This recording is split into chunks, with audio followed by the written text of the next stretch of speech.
bitter wind was an old friend in Oakhaven, a constant, icy companion that gnawed at the edges of everything. It whistled through the ancient pine trees that clawed at the sky, rattled the single-pane windows of the timber-framed houses, and carried the scent of wood smoke and perpetual snow. Oakhaven wasn't merely nestled in the mountains. It was swallowed by them, a tiny cluster of stubborn humanity clinging to a valley floor perpetually shaded by towering, snow-capped peaks. Winter here wasn't a season.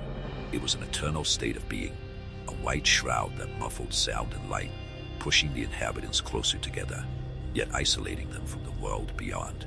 The days were a perpetual twilight, the sun a pale, distant memory, and the nights were long, dark canvases painted only by the moon's frigid glow and the endless, falling flakes.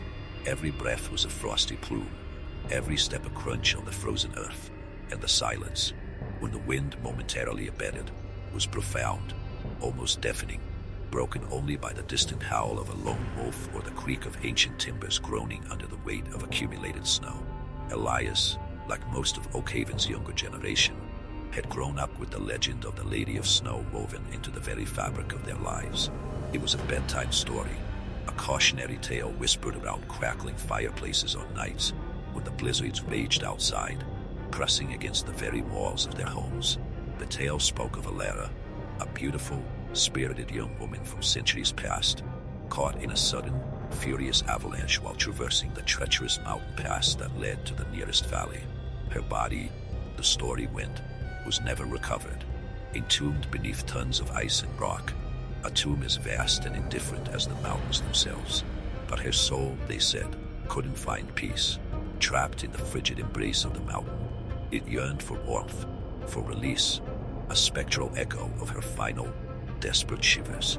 The elders, with their eyes clouded by age and too many winters, swore that on the coldest, darkest nights, when the temperatures plummeted to unbearable lows and the very air seemed to crackle with frost, you could hear her mournful wail carried on the wind, a sound that promised eternal cold to anyone foolish enough to venture too far into her domain. Elias had always dismissed it, a romanticized tragedy, a local superstition designed to keep children from wandering off into the unforgiving wilderness. The mountains were dangerous enough without needing ghosts. He was a pragmatist, his hands calloused from work, his mind focused on the tangible challenges of survival in such a harsh environment. Life in Oakhaven was a rhythm dictated by the seasons, or rather, by winter's unending grip. Days were short, marked by the crunch of snow underfoot and the dull glow of lamps in windows. Elias worked at the town's only general store, a repository of essentials and whispered gossip, its heavy wooden door a constant barrier against the biting cold outside. It was a place where everyone knew everyone, where every face was familiar, and a missing one was noticed almost immediately. That's why the first disappearance sent a ripple of unease, rather than outright panic, through the small community.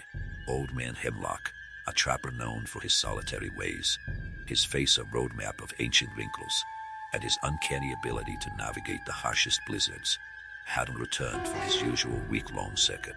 First, it was just worry. He was old. Perhaps he'd slipped on an unseen patch of ice, or a sudden, unexpected squall had caught him unawares, burying him beneath a fresh layer of snow.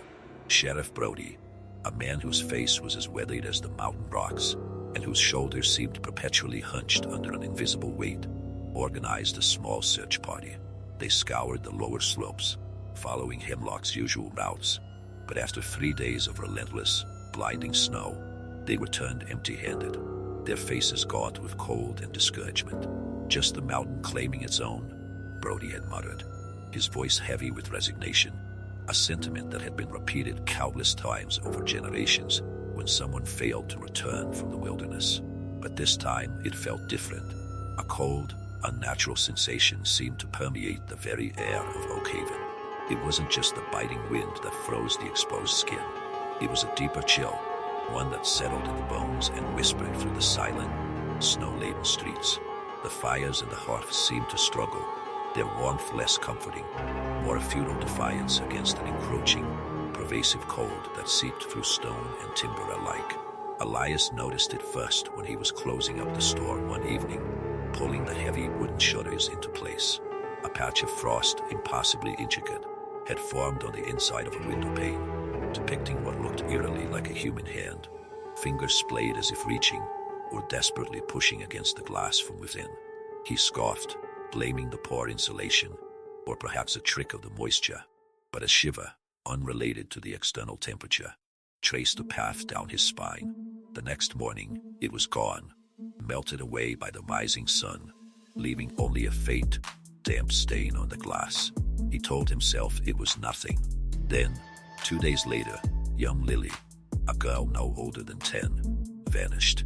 She had been playing near the edge of the woods, just beyond the last cluster of houses, building a snowman, her bright red scarf a splash of vibrant color against the stark white landscape. Her mother, frantic, called for her, her voice raw with a terror that ripped through the quiet town, but only the wind answered, carrying her desperate cries into the vast, indifferent silence. This time, there was no resignation, only raw, screaming panic. The entire town mobilized, a desperate tide of lanterns bobbing through the deepening twilight. Elias joined them, his heart a leaden weight in his chest, each step crunching ominously in the fresh snow. They searched through the night, their shouts swallowed by the vast, indifferent silence of the snow. Just before dawn, they found it. Not Lily, but her bright red scarf, half buried in a drift, stiff with ice, as if it had been frozen solid in an instant. Around it, the snow itself seemed different, harder, almost crystalline, glinting with an unnatural blue-white luminescence. There were no tracks leading away from the scarf, no signs of a struggle, just an abrupt, chilling void. The cold, Elias realized with a gut-wrenching dread that felt colder than any winter chill, was not merely an element here.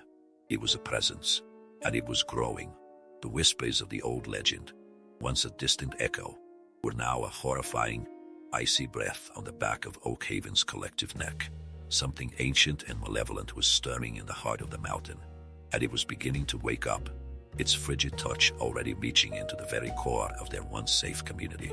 The terror that gripped Oakhaven after Lily's disappearance was a tangible thing, a frigid, suffocating blanket heavier than any snowfall. The general store, usually a hub of quiet activity, became a place of hushed whispers and gaunt faces. No one ventured out unless absolutely necessary, and then only in groups, huddled together as if their combined warmth could ward off the unseen menace. Elias watched them from behind the counter, their eyes wide with an unspoken dread, mirroring the cold, hard knot in his own stomach. The casual, just the mountain dismissals of old man Hemlock's fate had curdled into a bitter, undeniable truth. Something was hunting them. The cold deepened, not just the familiar, bone-chilling cold of an Oakhaven winter, but something alien, invasive. It seeped into the very foundations of the houses, clinging to the inside of window panes, even forming delicate, fern-like patterns on the polished wood of the store's counter overnight. Fires and hearths, once roaring, now seemed to flicker weakly, their flames diminished, as if even the heat itself was being leached away by an invisible force. Water left to boil on stoves for morning coffee would sometimes be found with a thin, brittle layer of ice forming on its surface, despite the embers still glowing beneath. It defied logic, defied the very laws of nature. 2 more people vanished within the week. Martha, the quiet seamstress who lived alone at the edge of town, was gone. Her door was found ajar, a spool of red thread lying on the floor, and a single, perfectly preserved rose, frozen solid as if carved from ice, sitting on her mantelpiece. It was a summer bloom, vibrant and impossible in the dead of winter. Then young Thomas, the blacksmith's apprentice, disappeared on his way to fetch water from the well. His wooden bucket was found half-filled, a shimmering layer of ice over the water that held the distinct impression of a handprint, 5 slender fingers pressed into the frozen surface. The print was too delicate for Thomas's rough, calloused hand, too long, too elegant, almost feminine. Sheriff Brody, his face a mask of exhaustion and despair, had no answers, only a growing, desperate conviction that they were up against something beyond his understanding. His usual gruff authority had crumbled, replaced by a defeated slump to his shoulders. He patrolled with a lantern, his breath pluming in the frigid air, but his eyes darted nervously into the shadows, no longer seeking human culprits, but something far more ethereal. Elias couldn't sleep. The cold had found its way into his bed, into his very bones, and his mind raced with the chilling possibilities. The frost patterns on the windows, the impossibly frozen rows, the delicate handprint in the ice. They all whispered of the legend, the Lady of Snow. He had dismissed it as a child's tale, but now the whispers of the elders, once a distant echo, were an icy breath on his neck. He remembered old grandmother Alara, not the Alara of the legend, but the oldest woman in Oakhaven, a wizened, nearly blind figure who lived in a small, ancient cabin further up the valley, close to the treacherous pass where the original Alara was said to have perished. She was the keeper of old stories, of forgotten lore, her memory of vast, intricate tapestry woven with generations of Oakhaven's history and its secrets.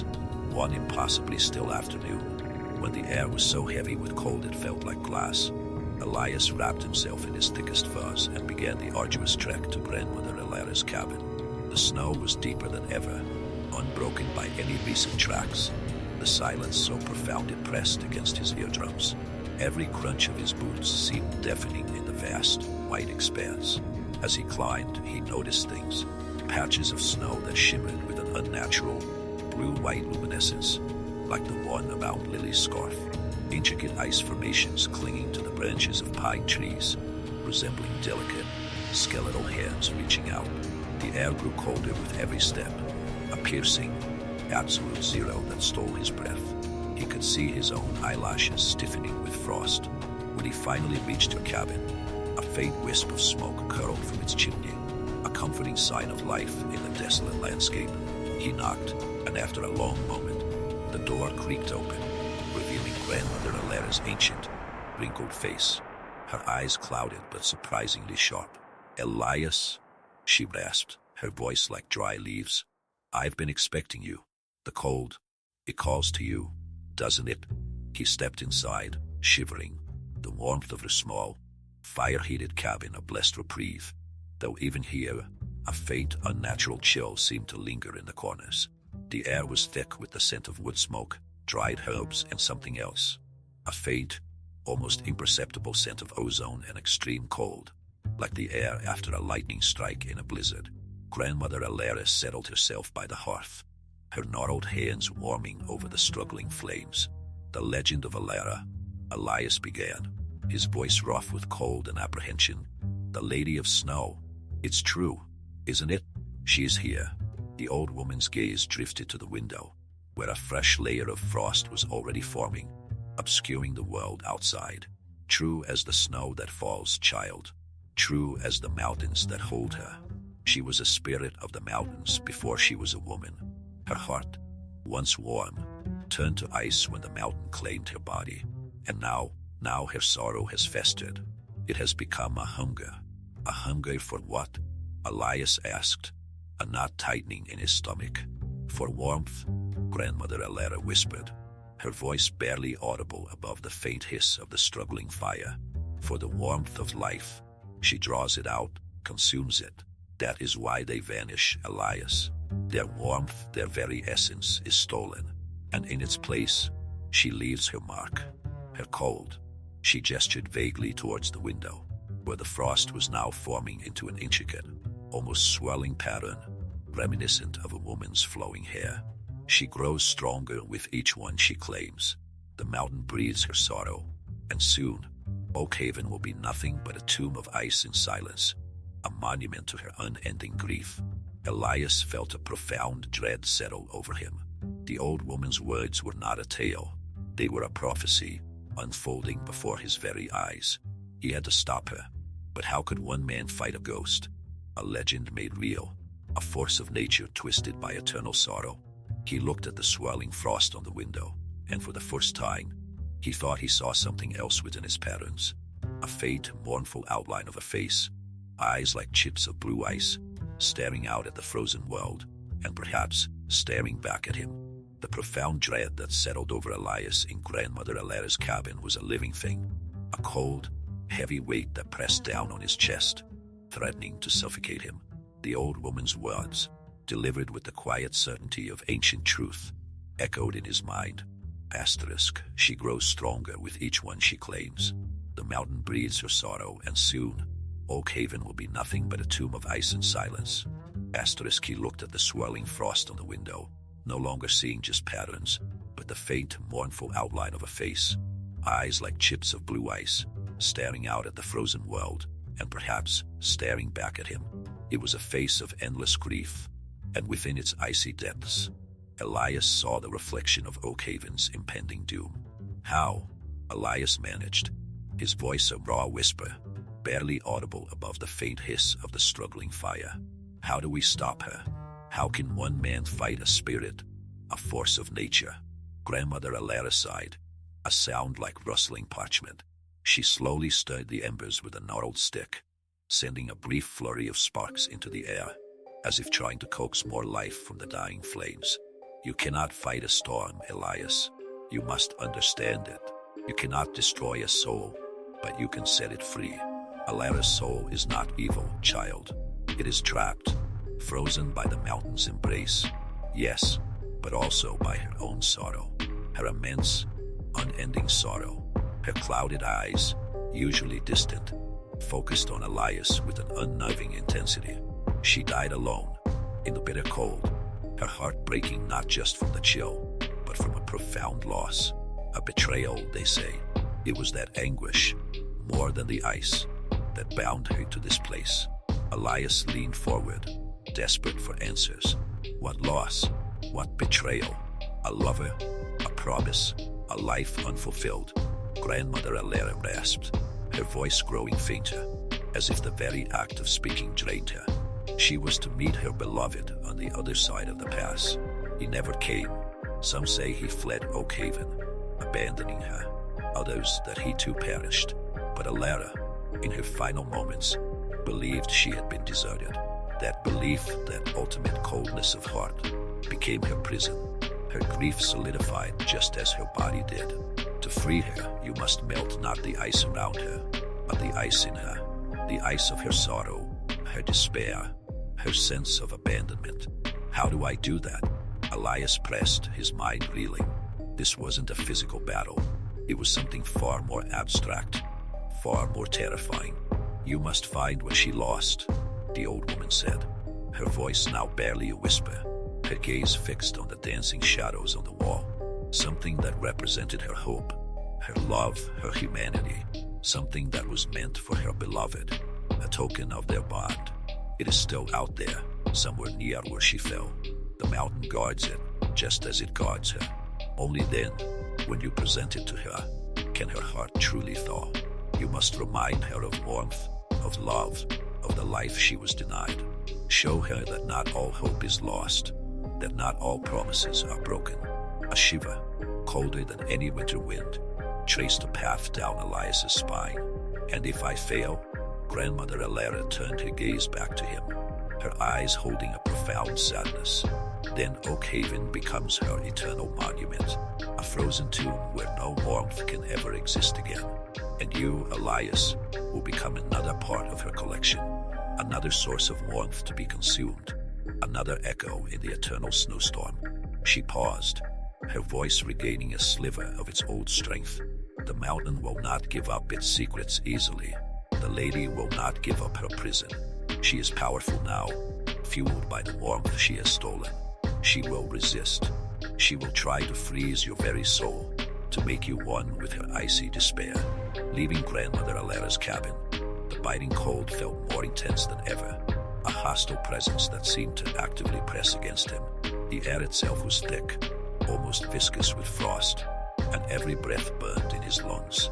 The silence was absolute, heavier than any snowfall, broken only by the distant, mournful howl that Elias now knew was not a wolf, but the desolate cry of Elias. He saw new horrors on his descent, patches of snow that glowed with an eerie blue light, not just around Lily's scarf, but scattered across the landscape like malevolent jewels. Trees were encrusted with impossible ice formations, resembling skeletal figures locked in frozen screams, their branches brittle and snapping under the weight of the unnatural cold. Back in Oakhaven, the town was a ghost of its former self. The usually bustling general store was empty, its shelves dusted with a fine layer of frost that never seemed to melt. The windows of houses were completely obscured by intricate, fern-like ice patterns, making them look like the eyes of the dead. No smoke rose from chimneys. The very air hung heavy with a pervasive, sickening chill that even the strongest hearth fires couldn't combat. Water in buckets froze solid in minutes. Breath crystallized on contact, and the few townspeople Elias saw huddled together in the common hall, their faces gaunt, eyes sunken, their bodies wrapped in every available blanket, yet still shivering uncontrollably. Sheriff Brody sat by the sputtering fire, his head in his hands, his once strong shoulders now slumped in utter defeat. The town was dying, slowly, painfully, turning into a silent, frozen monument to Alara's unending grief. Elias walked through the desolate streets, the crunch of his boots on the crystalline snow deafening in the profound silence. He passed Martha's house, its door still ajar. The impossible ice rose still on her mantelpiece, now surrounded by a thick rime of frost that covered every surface. He saw the blacksmith's empty shop, the tools on the anvil coated in a layer of ice, the water trough a solid block. The cold was not just an element anymore. It was a predator, hunting them, slowly consuming their warmth, their life, their very hope. He remembered Alara's words. Asterisk. She draws it out, consumes it. Asterisk. The disappearances weren't just vanishings. They were absorptions, their life force adding to her chilling power. He knew then, with a chilling certainty, that he had no choice. He was Oakhaven's last hope. He had to find that token, that symbol of a lost love, and confront the Lady of Snow before Oakhaven became nothing but a frozen whisper in the wind. The thought filled him with a terror so profound it made his teeth ache, but beneath it, a tiny, defiant spark of resolve flickered. He would go to the pass, to the heart of the mountain, to the place where Alara had died. He would face the Lady of Snow, armed with nothing but a desperate hope and the chilling advice of an old woman. He would try to melt her soul, but first he needed to find what she had lost. The mountain held its secrets close, but some, Elias knew, were meant to be found. He turned towards the towering peaks, their snow-capped summits glowing with an unnatural, blue-white luminescence in the perpetual twilight, and began to prepare for a journey from which he might never return. The journey to the pass was a descent into the heart of winter's malevolence. Elias bundled himself in every layer he possessed, but the cold was no longer just external.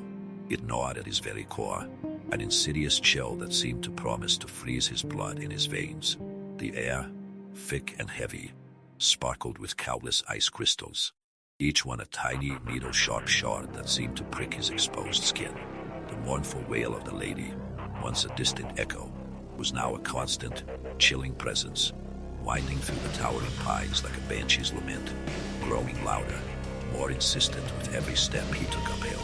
The snow, impossibly deep, shimmered with that eerie blue-white luminescence, a spectral glow that illuminated the path ahead with a sickly, otherworldly light. As he climbed higher, the landscape transformed into a frozen nightmare.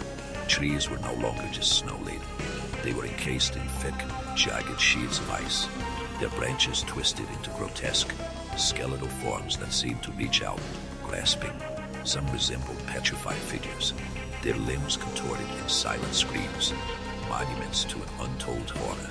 What little warmth the sun offered was utterly consumed, leaving a perpetual twilight that pressed down, suffocatingly dark, even in the middle of the day. Elias found himself navigating by the unnatural glow of the snow and the faint, shimmering outlines of frost-covered rocks. He passed places where the ice formations were so intricate, so delicate, they looked like elaborate lace, yet imbued with a terrifying, absolute cold that radiated outwards, stealing his breath. These were the lady's marks, he realized, her artistic flourishes of despair, decorating her growing domain. He stumbled upon Lily's scarf, still half-buried, now completely encased in a thick, crystalline shell of ice, glinting like a morbid jewel. He reached for it, and his gloved fingers recoiled instantly, stunned by the searing cold that emanated from it, colder than anything he had ever felt. It was as if Lily's last warmth had been perfectly preserved within that frozen prison. Further on, he found a patch of ice that bore the unmistakable impression of old man Hemlock's weathered boot, the imprint perfectly preserved, but the surrounding snow was hard, unyielding, like granite. The cold was a sculptor, a preserver, turning life into artful, frigid death. The higher he climbed, the more the wail intensified, morphing from a mournful cry into a piercing shriek, a sound that grated on his teeth, vibrating through his bones. It was a sound of pure, unadulterated grief and rage, and it seemed to call to him, to lure him deeper into its icy embrace. He knew he was close. Grandmother Elias had spoken of the token being somewhere near where she fell. The pass was treacherous, a narrow defile between two immense, snow-covered peaks, perpetually swept by blizzards. He remembered stories of ancient, forgotten paths, of small shrines and cairns built by travelers in centuries past. He pushed on, his muscles screaming, his lungs burning with each frigid breath. Then he saw it, a faint, almost imperceptible gleam beneath a cascade of frozen snow, nestled against a jagged rock face that marked the deepest part of the pass. It was a small, intricately carved wooden bird, no larger than his thumb, its wings spread as if in flight. Despite the layers of ice encasing it, he could make out delicate etchings on its surface, tiny intertwined initials. E and Alara and her beloved. This was it. This was the token. It was a testament to a hope, a promise, a love that had been tragically interrupted.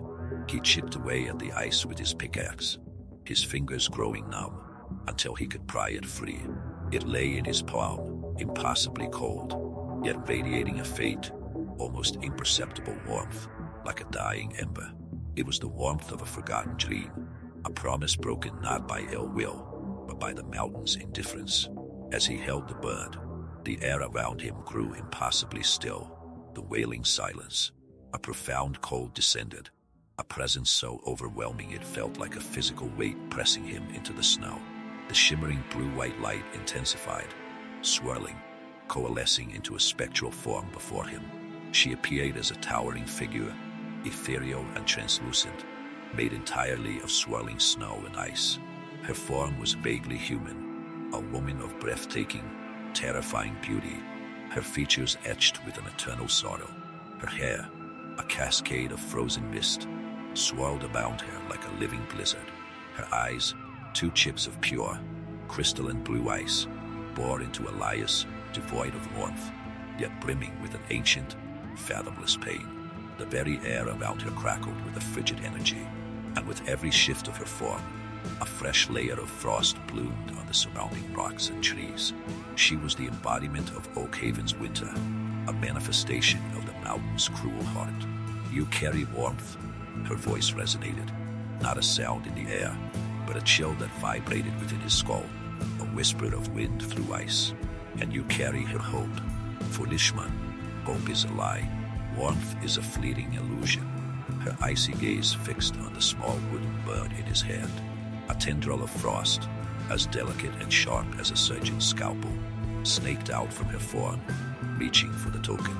Elias held it tighter, pressing it against his palm, trying to infuse it with his own dwindling warmth. Now, he rasped, his voice thin and raw in the absolute cold. This isn't a lie, Alara. This was real. Your love was real. He may have perished, but he didn't abandon you. The mountain took him too.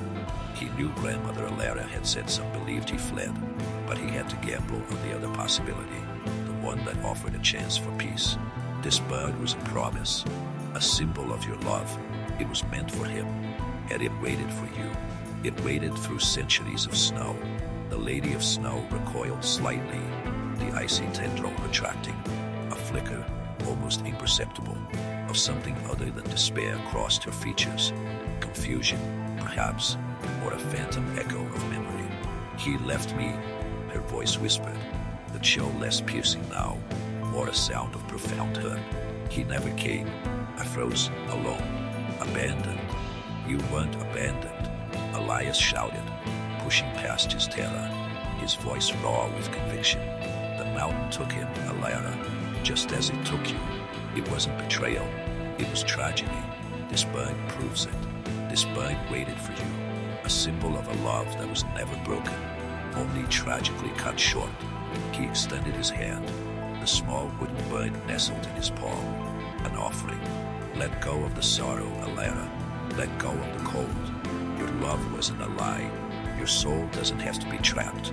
Look at it. See the warmth it still holds. The Lady of Snow wavered, her form rippling like a mirage in the frigid air. The blue-white luminescence around her pulsed erratically, her icy eyes fixed on the bird. And for a long, agonizing moment, silence descended, broken only by the frantic beat of Elias's own heart. He saw the sorrow in her eyes deepen, a raw, primal pain that eclipsed all the cold and rage. Then, slowly, infinitesimally, a single crystalline tear, formed of pure ice, detached itself from her eye and fell, melting into a tiny, steaming puddle on the snow. It was the first warmth, the first sign of thaw, as her gaze remained fixed on the bird. A faint, almost inaudible sigh escaped her, a sound that seemed to carry the weight of centuries of grief. He didn't abandon me. The whisper was laced with a fragile, dawning hope. He waited. Elias nodded, tears stinging his own eyes, not from cold, but from the raw emotion of the moment. He waited, Elias, and now this bird has waited for you. It's time to find peace. It's time to melt. With an agonizingly slow movement, the Lady of Snow extended a hand, ethereal and shimmering, towards the wooden bird. As her icy fingers brushed against it, a blinding flash of pure, white light erupted from the token, enveloping them both.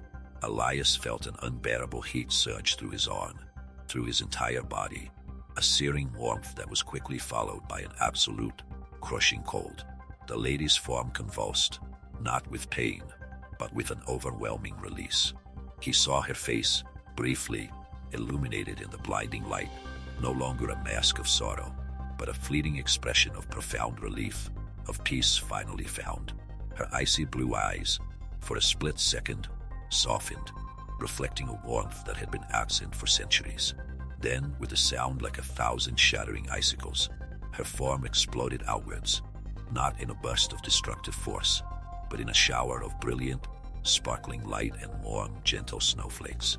The light ascended rapidly, a spiraling column of pure energy, piercing the perpetual twilight, leaving behind a sky of impossible, vibrant blue, clear of clouds for the first time in weeks. Elias watched, mesmerized, as the light vanished into the heavens, carrying Elias' soul with it, finally free, finally at peace. But as the warmth faded, the crushing cold returned, stronger than before, not just around him, but within him. The searing heat had been too much, the transformation too profound. He felt his own body stiffen, his blood slowing, his skin growing brittle. The wooden bird, still clutched in his hand, was no longer warm. It was turning to ice, its delicate carvings frosting over. He tried to move, to call out, but his limbs were heavy, unresponsive. He looked down at his hands and watched in horror as delicate, fern-like patterns of frost began to bloom on his skin, spreading rapidly, turning his flesh translucent, crystalline. His breath, once a plume of mist, now emerged as a silent, glittering cloud of ice crystals. His vision blurred, the world around him fading into a shimmering, blue-white haze. He was cold, so cold, colder than he had ever imagined possible. Yet there was no pain, only an overwhelming sense of stillness, of quiet. He was becoming one with the snow, one with the mountain. He was becoming the eternal chill, a permanent part of the snowstorm that would perpetually shroud Oakhaven. His last conscious thought was of the town, now free from the curse, bathed in the fleeting warmth of the liberated sky. He had melted her soul, but in doing so, he had become the snow, and the mountain, as it always did, kept its secrets.